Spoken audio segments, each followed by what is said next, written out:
start in the upper left-hand corner and work and redo this whole thing. And I'll be checking it along the way. I blow out my microfiber after every pass. 2 dots. Power cord over my shoulder and go.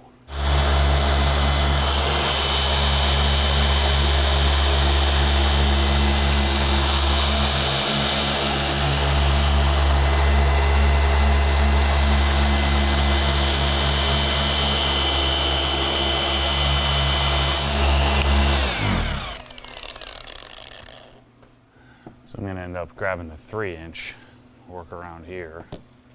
Any chance I get to break out the pneumatic, I'm all for it. I'm going to spot treat. There's a scratch right here.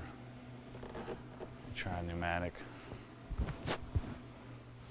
So this is a 15 millimeter orbit and a 3-inch, much higher speed if you wanted it to be.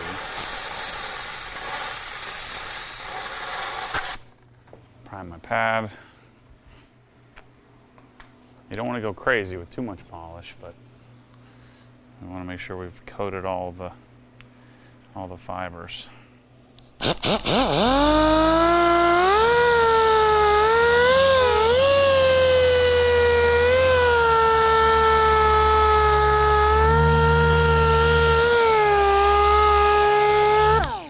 So since we're doing a little higher speed, 15 millimeter orbit in that concentrated area, I don't want to hold it there and make the whole 4 passes. Yes, got it. Yep, scratch is gone. Nice. I'm surprised it was that easy to get out and the big one didn't get it out. So because this has been neglected, there's going to be some spots that I need to do a couple of times. Make a few sets of passes.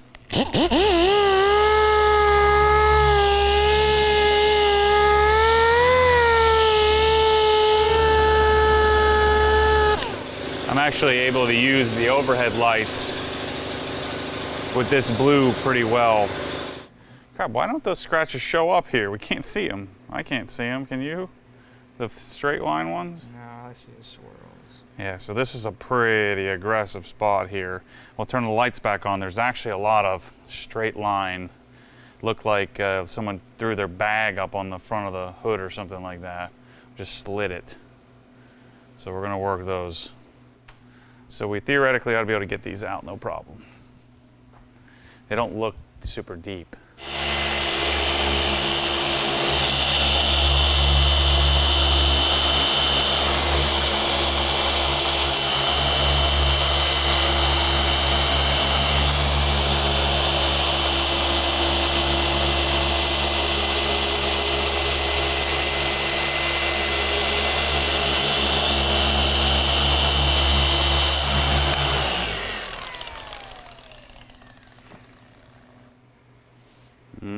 Still some deeper ones left.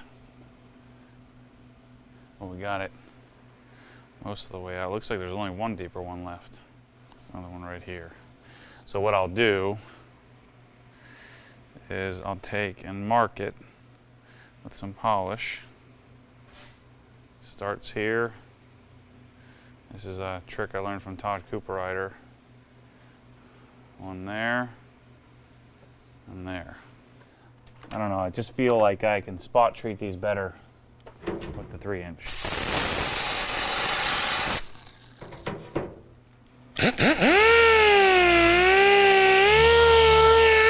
So one trick you can do, which Todd also taught me, is I can take that, scrub on the edge, and flatten. You just need to be careful. Oops. Notice with this pneumatic, I tend to move a little quicker and I don't make as many passes when I'm concentrating on a scratch like that. I don't want to build up too much heat and burn through the clear. Boom. Got it. There's some real waviness to this, but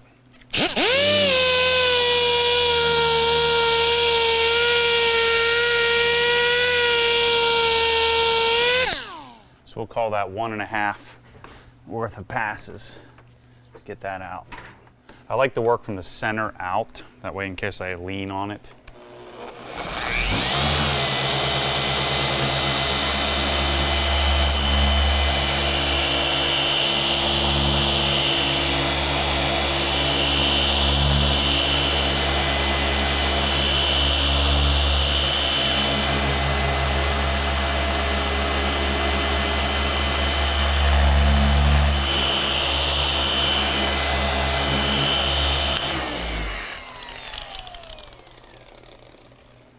Although these towels were marring the Audi, they're perfect for this. That was the first car I've been using these towels for a long time on many different types of cars, and for whatever reason that really hard Audi paint was being marred by this rather soft towel. We needed a little higher pile to make it work. So we blow out a pad.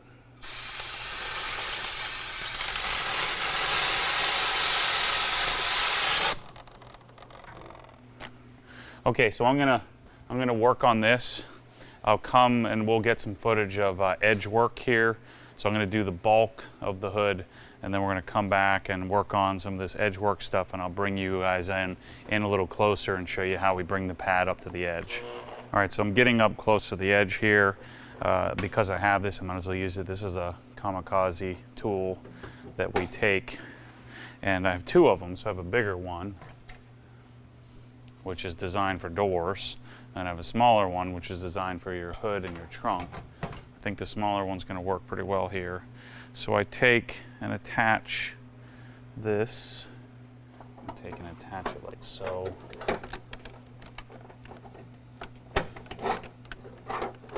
Yeah, that's not going to work. Here's where we can do it. So although we only have one of them, we push this down in, and take and latch this in here.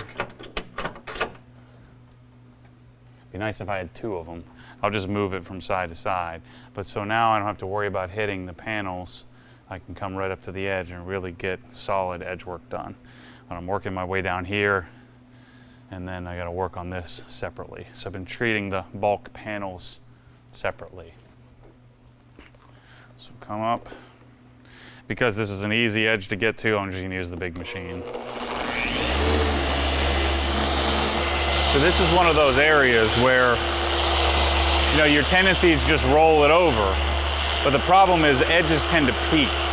So I wanna take my pad and I wanna come up to the edge, but not roll over it.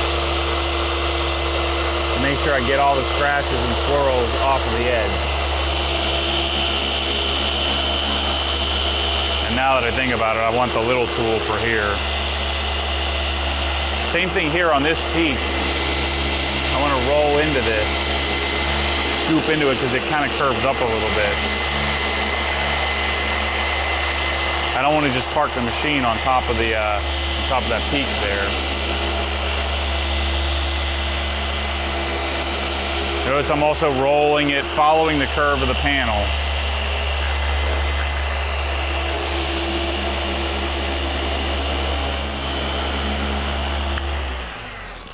I'm going to grab my little one, prime this pad. Doesn't take much on this little pad, so don't overdo it. I'm going to hit this. I like speed 3.5 or so. I might as well just work all the way around this thing. And this is the DA that I'm using here. With dual action, the smaller the pad, the more aggressive, so I need to be careful with this. I don't want to go crazy and sit here grinding away on this one little spot for 10 passes. A couple of passes should do the trick. Yeah, this hood pop combined with the twin bush lift. I'll talk a little bit more about the twin bush lift probably in the next episode. Kind of show you that a little bit. You know, I want to show you the tools in this video series a little more than maybe I have in the past. I'm getting all excited to get my car corrected. So I want to at least finish the hood here. All right, so now we're going to go and treat this section. I treat it as a separate panel all the way down. And it's good and jacked up. So this whole section, this whole area, I'm going to use a 3-inch. We'll start here.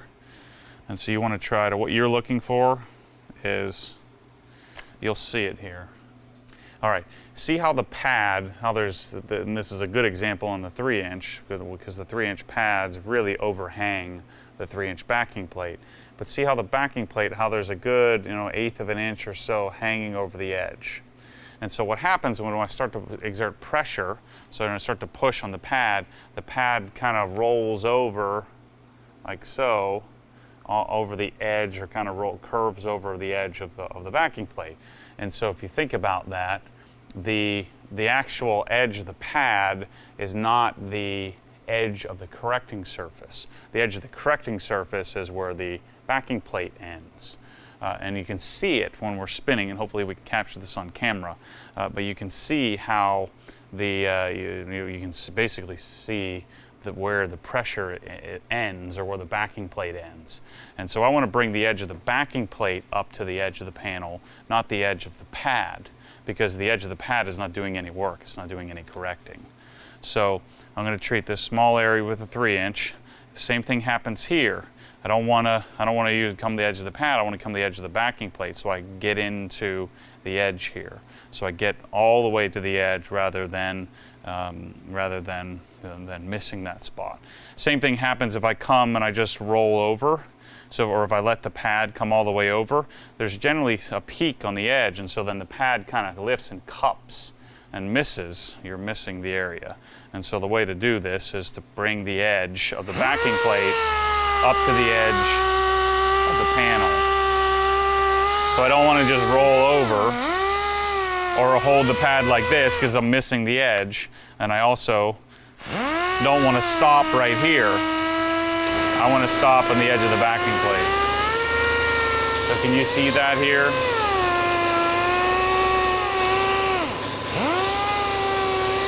You see what I'm talking about there? This is the edge of the pad. The edge of the backing plate is right there. That's how I know I'm getting my edge work done. Same thing up here. Now I can come over the peak, I just don't want to hold it on the peak. I'd be better off treating this side and then that side separately, like I did.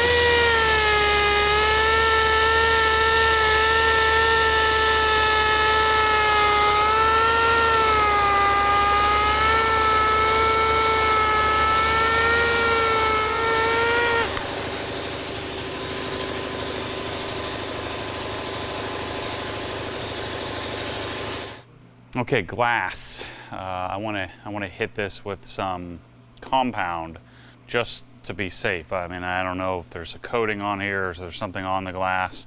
The stripping soap and the clay process tends to not, in my experience, doesn't clean up glass as easily. So I'm just going to do a real quick. I'll do this in 2 sections. So I'll do half of it, go on the other side, do the other half, and I'm just using Just Car. It'll clean up any junk.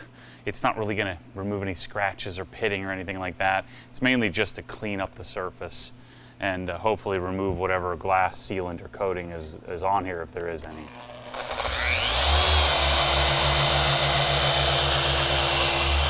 You know, polishing glass is one of those things that, in theory, you would think you could do it, but it's so much harder than paint. You just can't. I could sit here grinding away with this polish for hours and you're not going to see a difference. So if you have scratches and swirls, or I guess not really swirls, but if you have scratches and imperfections in your glass, I would say it'd be better to just get a new windshield. You could use Carpo-Siri glass and a spray bottle of water to keep re-agitating. But I mean, to treat this section, you'd spend 45 minutes to an hour sitting there polishing to try to remove some scratches from, say, your wiper blades. And even then, you probably did minimal change. So here I'm just kind of cleaning up any oxidation or anything like that, and then removing any coating or sealant. So really just doing a deep cleaning with the compound here to the glass. So we'll do that to all the windows, windshield, side windows, the whole car.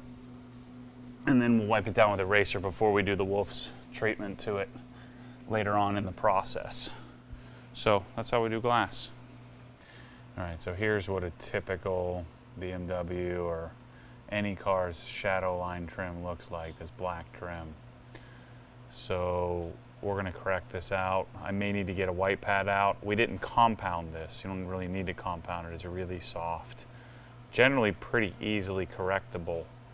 So we're gonna try putting some perfect finish on a yellow pad with my Nano and kind of work through this and see what happens. But I might need to go get a softer white pad. So I'm gonna do my normal priming just to get the pad prepped. Put a tiny little dot on there. And then I'm gonna go to like speed 3.5-ish. Spread it around a little. And we're gonna polish. Probably should have blown out the pad before. So I'll treat this section here. I find that I use a little less pressure when I'm doing the shadow line trim. And we'll see how this goes if we need to go to a softer pad. And I want to work through the cycle of this polish. I need to wipe this gently. Gently. So anytime you polish the shadow line, it always looks amazing. But then let's see what it looks like when we get the light out. Pretty good. Still needs more. Shoot, I might need to compound this crap. Uh-oh, that's not good. I hope that's dirt. Let's try Jesscar. Just didn't quite get it. So let's do Jesscar on a yellow pad. See what happens.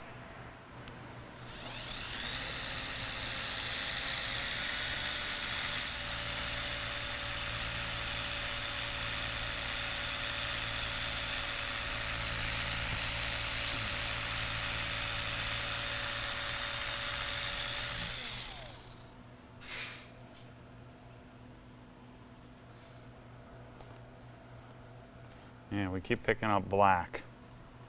That's usually not a good sign. I mean, this is kind of like a losing battle. I think maybe we need wool. Let's try that medium wool. Dang it, I wasn't planning on doing any test spots. I was planning on just knowing what needed to be done and doing it. I'm running out of gas here. This wool, working with these wool pads is so odd. I mean, they work great, but it just feels odd.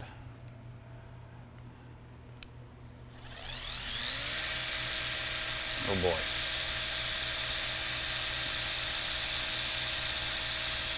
On that speed 4, medium wool pad, Jesscar correction compound. Probably a little too much speed there, 3.5 on the Rupes Nano.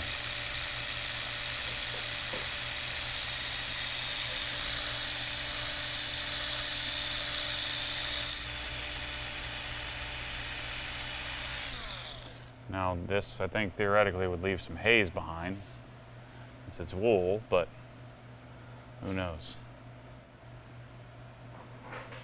It doesn't look like I'm blowing through the clear, but it keeps, maybe it's dirt. I wouldn't think so. All right, let's see what we got. Still, it's too long of neglect. All right, we're going coarse wool. I'm about to give up. You know, when I was treating all these little spots here this morning, I was feeling good. Well, I used all of my correction energy on the hood, on the roof.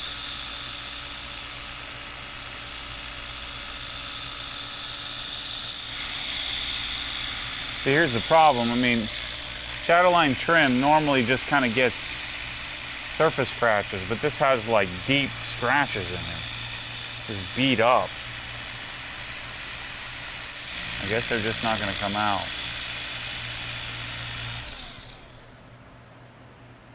I think I'm going to have to just settle for mediocre on this one. Yeah, it's about the best we've got. I think that's what I'm going to have to do. Coarse wool. Apparently I'm taking some paint off. Coarse wool, Jescar, and then I'll just finish it real quickly when I'm doing the finishing polishing. That's what we're going to end up doing. So here's what it looks like now after the coarse wool. There's a little bit of haze left over that we'll get out. There's still a few deeper things like right there. But then if we compare that to uncorrected, pretty significant difference. So I'm going to go through with this pad and try to get in as much of here and around the mirror as possible.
What happens when the force pulls you back, your foot naturally comes off the gas. You have to keep your foot to the floor, to the floor.